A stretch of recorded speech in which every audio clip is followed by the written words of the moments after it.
Makon zaiwa ɗan gaye. Na gode.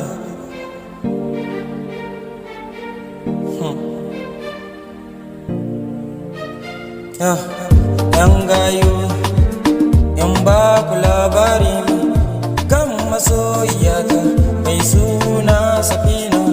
Safina ta yada ni, Safina ta bar ni, abin ya ban mamaki sai ta kwafsa min.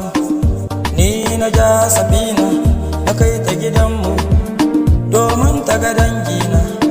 Safina ta kwafsa min sai ta ki ta duka ta gaida iyayena. Ina ta kiranta, Safina ta juya ta tafiyarta. Iyayena suka ce min ka bar Safina domin soyayyarta.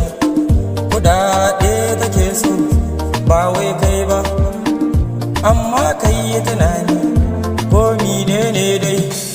Na kira aboki sai na tambaye shi abinda Safina ta ya ɓata raina, domin ta juya gaban iyayena ta tafiyarta ba ta waigowa.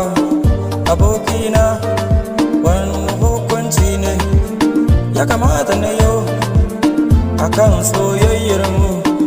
Sai ya ce min abokina ka kyale Safina ba ta son ka, domin san na kuɗi ne ko wanka ne ko dai mota ce take so wurinka. Domin soyayyarta babu gaskiya. Makon zaiwa shawara ka ɗauka ka bar Safina domin ba ta son ka. Ka kyale ta ta koma gidansu ta zamana can, ta so wanda take so, siyo aure da ita. Kai ma ka ja rabanka siyo aure da ita. Allah na gode da kasa na gane Safina ba ta so na.